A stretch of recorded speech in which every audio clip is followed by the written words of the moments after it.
उद्या आपण बीडबद्दल बोलायला गेलो तर 6 मतदारसंघ आहेत। यामध्ये नेमके राजकीय समीकरण काय सांगतायत आणि काय नेमकी चर्चा सुरू आहे या मतदारसंघात? नक्कीच गौरी, बीडचं राजकारण हे राज्यात नेहमीच चर्चेचं राहिलं आहे। विशेषतः मुंडे बहीण भावाची प्रतिष्ठा या 6ही जागावर पणाला लागल्याचं आपल्याला पाहायला मिळतंय। आपण जर बघितलं तर परळी हा जो मतदारसंघ आहे या ठिकाणाहून धनंजय मुंडे हे स्वतः मैदानात आहेत। त्यांच्या समोर राष्ट्रवादी काँग्रेसचे जे आहेत राजेसाहेब देशमुख हे मैदानात उतरले असून या ठिकाणी देखील आता थेट लढत होत असल्याचं पाहायला मिळतंय।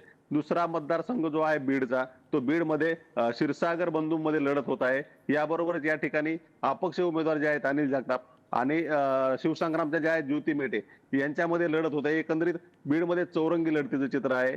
याबरोबरच आष्टी मतदारसंघात मात्र एक वेगळी लढत आपल्याला पाहायला मिळते।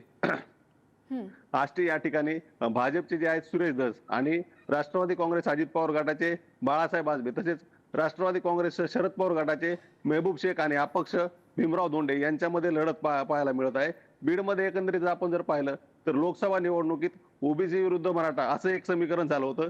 ते समीकरण कुठेतरी या निवडणुकीत देखील प्रभावी ठरत आहे या गौरी।